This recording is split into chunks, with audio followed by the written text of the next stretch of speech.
अस्य श्री महात्रिपुरसुन्दरी मन्त्रवर्णात्मक कवच महामन्त्रस्य दक्षिणामूर्तिर्ऋषिः अनुष्टुप्-छन्दः। श्री महात्रिपुरसुन्दरी देवता ऐं बीजं सौः शक्तिः क्लीं कीलकं मम शरीररक्षणार्थे जपे विनियोगः। बालार्कमण्डलाभासां चतुर्बाहुं त्रिलोचना पाशाङ्कुशधनुर्बाणान् धारयन्तीं शिवं भजे। ककारः पातु मे शीर्षम् एकारः पातु फालकम् ईकारः पातु मे वक्त्रम् लकारः पातु कर्णकम् ह्रीकारः पातु हृदयम् वाग्भवश्च सदावतु हकारः पातु जठरम् सकारो नाभिदेशकम् ककारो व्याद्वस्तिभागम् हकारः पातु लिङ्गकम् लकारो जानुनी पातु ह्रीङ्कारो जङ्घयुग्मकम्।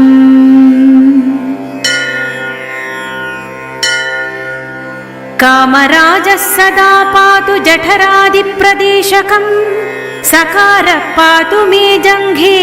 ककारः पातु पृष्ठकम् लकारो व्यान्नितम्बं मे ह्रीङ्कारः पातु मूलकम् शक्तिबीजः सदा पातु मूलाधारादिदेशकम् त्रिपुरा देवता पातु त्रिपुरेशी च सर्वदा त्रिपुरा सुन्दरी पातु त्रिपुरा श्रीस्तथावतु त्रिपुरा मालिनी पातु त्रिपुरा सिद्धिदावतु त्रिपुराम्बा तथा पातु त्रिपुरभैरवी। अणिमाद्यास्थता पातु ब्राह्म्याद्या पातु मां सदा दशमुद्रास्थता पातु कामाकर्षणपूर्वकाः पातु मां षोडशदले यन्त्रेणङ्गकुमारिका पातु मां पृष्ठपत्रे तु सर्वसंक्षोभणादिका पातु मां दशकोणे तु सर्वसिद्धिप्रदायिका पातु मां ब्राह्यदिक्कोणे मध्यदिक्कोणके तथा सर्वज्ञाद्यास्थता पातु सर्वाभीष्टप्रदायिका वशिन्याद्यास्थता पातु वसुपत्रस्य देवता। त्रिकोणस्यान्तराळे तु पातु मामायुधानि च कामेश्वर्यादिका पातु त्रिकोणे कोणसंस्थिता बिन्दुचक्रे तथा पातु महात्रिपुरसुन्दरी इतीदं कवचं देवि कवचं मन्त्रसूचकम् यस्मै कस्मै न दातव्यं न प्रकाश्यं कथं च न यस्त्रिसन्ध्यं पठेद्देवी लक्ष्मीस्तस्य प्रजायते अष्टम्यां च चतुर्दश्यां यः पठेत् प्रयतः सदा प्रसन्ना सुन्दरी तस्य सर्वसिद्धिप्रदायिनी।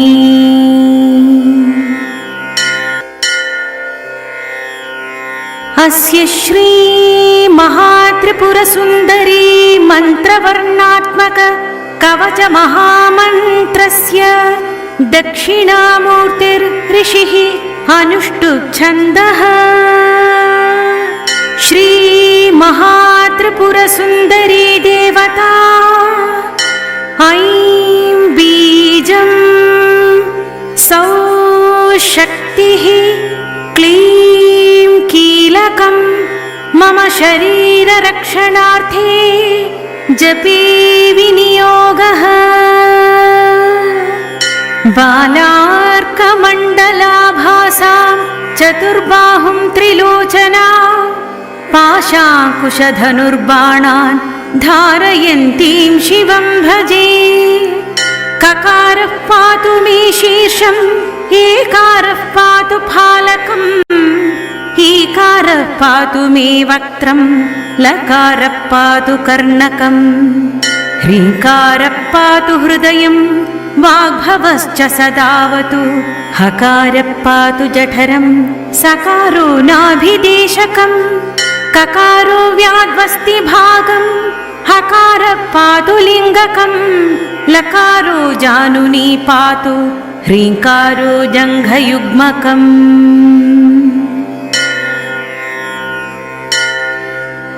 कामराजः सदा पातु जठरादिप्रदेशकम् सकारः पातु मे जङ्घे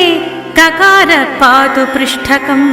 लकारो व्यान्नितम्बं मे ह्रीङ्कारः पातु मूलकम् शक्तिबीजः सदा पातु मूलाधारादिदेशकम् त्रिपुरा देवता पातु त्रिपुरेशी च सर्वदा त्रिपुरा सुन्दरी पातु त्रिपुरा श्रीस्तथावतु त्रिपुरा मालिनी पातु त्रिपुरा सिद्धिदावतु त्रिपुराम्बा तथा पातु पातु त्रिपुरभैरवी अणिमाद्यास्तथा पातु ब्राह्म्याद्या पातु मां सदा दशमुद्रास्तथा पातु कामाकर्षणपूर्वकाः पातु मां षोडशदले यन्त्रेणङ्गकुमारिका पातु मां पृष्ठपत्रे तु सर्वसंक्षोभणादिका पातु मां दशकोणे तु सर्वसिद्धिप्रदायिका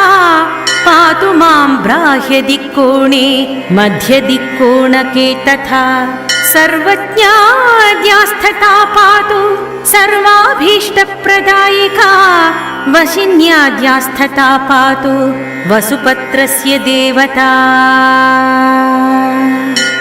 त्रिकोणस्यान्तराळे तु पातु मामायुधानि च कामेश्वर्यादिका पातु त्रिकोणे कोणसंस्थिता बिन्दुचक्रे तथा पातु महात्रिपुरसुन्दरी इतीदं कवचं देवि कवचं मन्त्रसूचकम् यस्मै कस्मै न दातव्यं न प्रकाश्यं कथं च न यस्त्रसन्ध्यं पठेद्देवी लक्ष्मीस्तस्य प्रजायते अष्टम्यां च चतुर्दश्यां यः पठेत् प्रयतः सदा प्रसन्ना सुन्दरी तस्य सर्वसिद्धिप्रदायिनी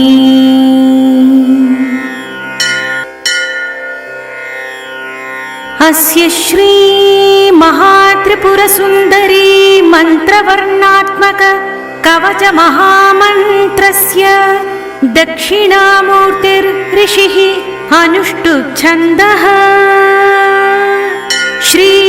महात्रिपुरसुन्दरी देवता ऐं बीजं सौः शक्तिः क्लीं कीलकं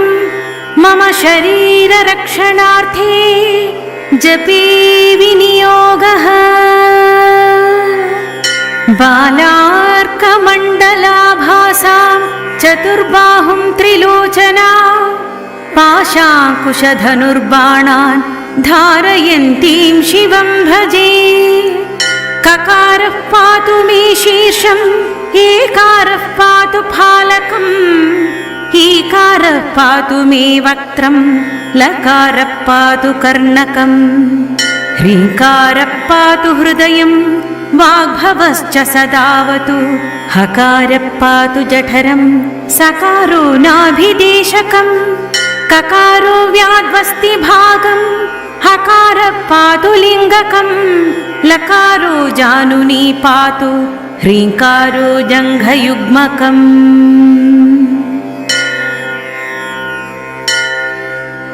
कामराजः सदा पातु जठरादिप्रदेशकम् सकारः पातु मे जङ्घे ककारः पातु पृष्ठकम् लकारो व्यान्नितम्बं मे ह्रीङ्कारः पातु मूलकम् शक्तिबीजः सदा पातु मूलाधारादिदेशकम् त्रिपुरा देवता पातु त्रिपुरेशी च सर्वदा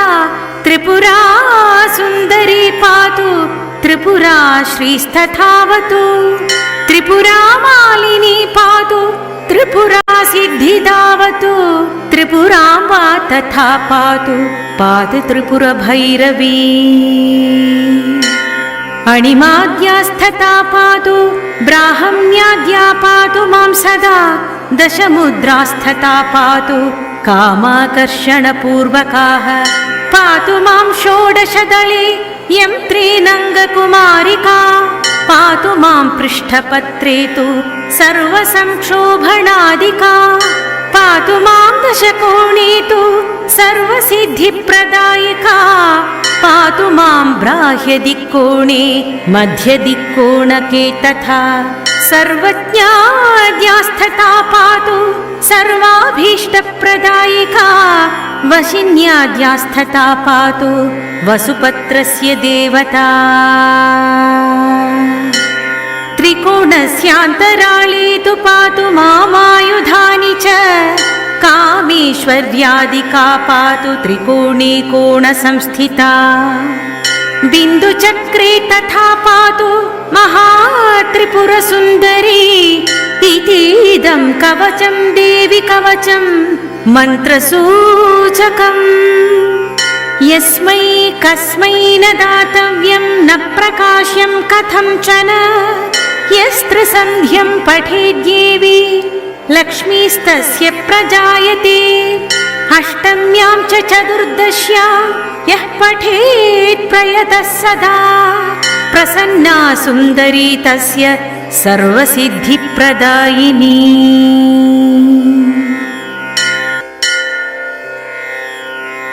अस्य श्री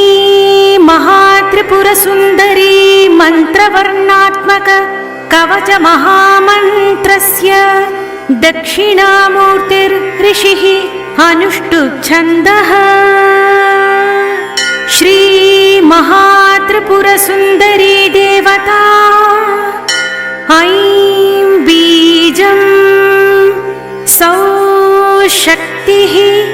क्लीं कीलकं मम शरीररक्षणार्थे जपे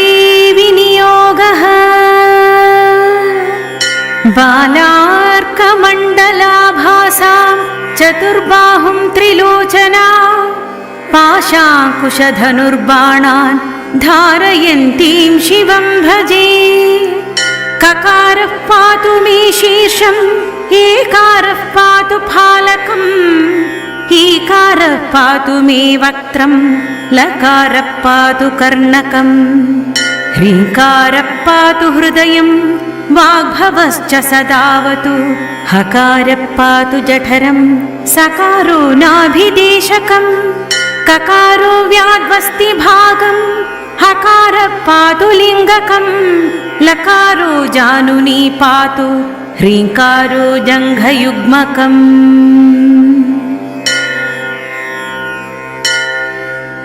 कामराजः सदा पातु जठरादिप्रदेशकं सकारः पातु मे जङ्घे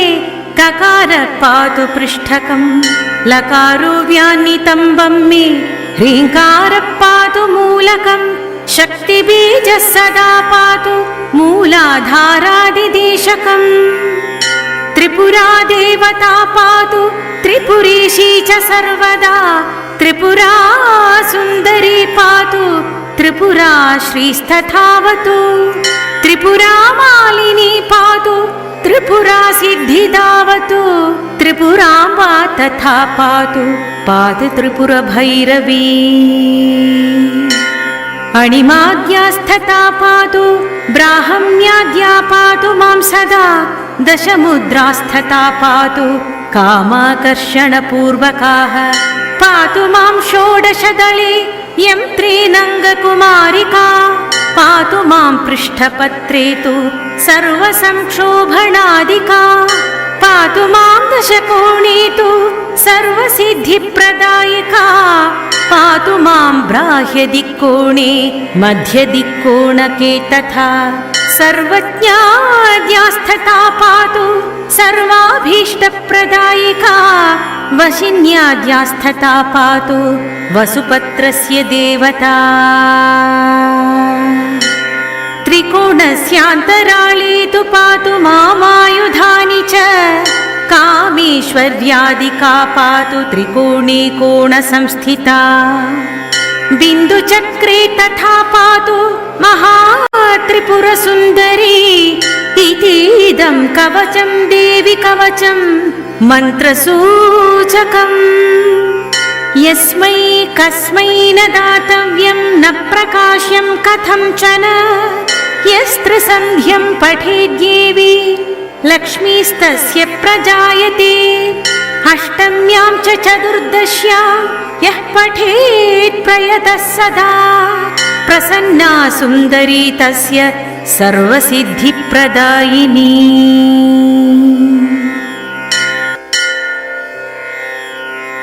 अस्य श्री महात्रिपुरसुन्दरी मन्त्रवर्णात्मक कवच महामन्त्रस्य दक्षिणामूर्तिर्ऋषिः अनुष्टुप्-छन्दः श्री महात्रिपुरसुन्दरी देवता ऐं बीजं सौः शक्तिः क्लीं कीलकं मम शरीररक्षणार्थे जपे विनियोगः बालार्कमण्डलाभासां चतुर्बाहुं त्रिलोचना पाशाङ्कुशधनुर्बाणान् धारयन्तीं शिवं भजे ककारः पातु मे शीर्षम् एकारः पातु फालकम् ईकारः पातु मे वक्त्रं लकारः पातु कर्णकम् ह्रीकारः पातु हृदयं वाग्भवश्च सदावतु हकारः पातु जठरं सकारो नाभिदेशकम् ककारो व्याद्वस्तिभागं हकारः पातु लिङ्गकं लकारो जानुनी पातु ह्रीङ्कारो जङ्घयुग्मकम्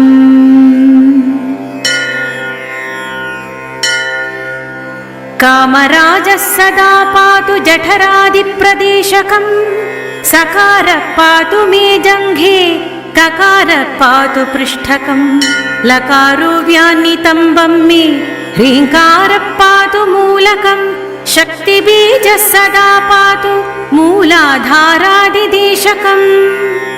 त्रिपुरा देवता पातु त्रिपुरेशी च सर्वदा त्रिपुरा सुन्दरी पातु त्रिपुरा श्रीस्तथावतु त्रिपुरा मालिनी पातु त्रिपुरा सिद्धिदावतु त्रिपुराम्बा तथा पातु पातु त्रिपुरभैरवी अणिमाद्यास्तथा पातु ब्राह्म्याद्या पातु मां सदा दशमुद्रास्तथा पातु कामाकर्षणपूर्वकाः पातु मां षोडशदले यं त्रीनङ्गकुमारिका पातु मां पृष्ठपत्रे तु सर्वसंक्षोभणादिका पातु मां दशकोणे तु सर्वसिद्धिप्रदायिका पातु मां ब्राह्यदिक्कोणे मध्यदिक्कोणके तथा सर्वज्ञाद्यास्तथा पातु सर्वाभीष्टप्रदायिका वशिन्याद्यास्तथा पातु वसुपत्रस्य देवता त्रिकोणस्यान्तराळे तु पातु मामायुधानि च कामेश्वर्यादिका पातु त्रिकोणे कोणसंस्थिता बिन्दुचक्रे तथा पातु महात्रिपुरसुन्दरी इतीदं कवचं देवि कवचं मन्त्रसूचकम् यस्मै कस्मै न दातव्यं न प्रकाश्यं कथं च न यस्त्रसन्ध्यं पठेद्देवी लक्ष्मीस्तस्य प्रजायते अष्टम्यां च चतुर्दश्यां यः पठेत् प्रयतः सदा प्रसन्ना सुन्दरी तस्य सर्वसिद्धिप्रदायिनी इति श्रीरुद्रयामले तन्त्रे त्रिपुरा हृदये कवचरहस्यं सम्पूर्णम्।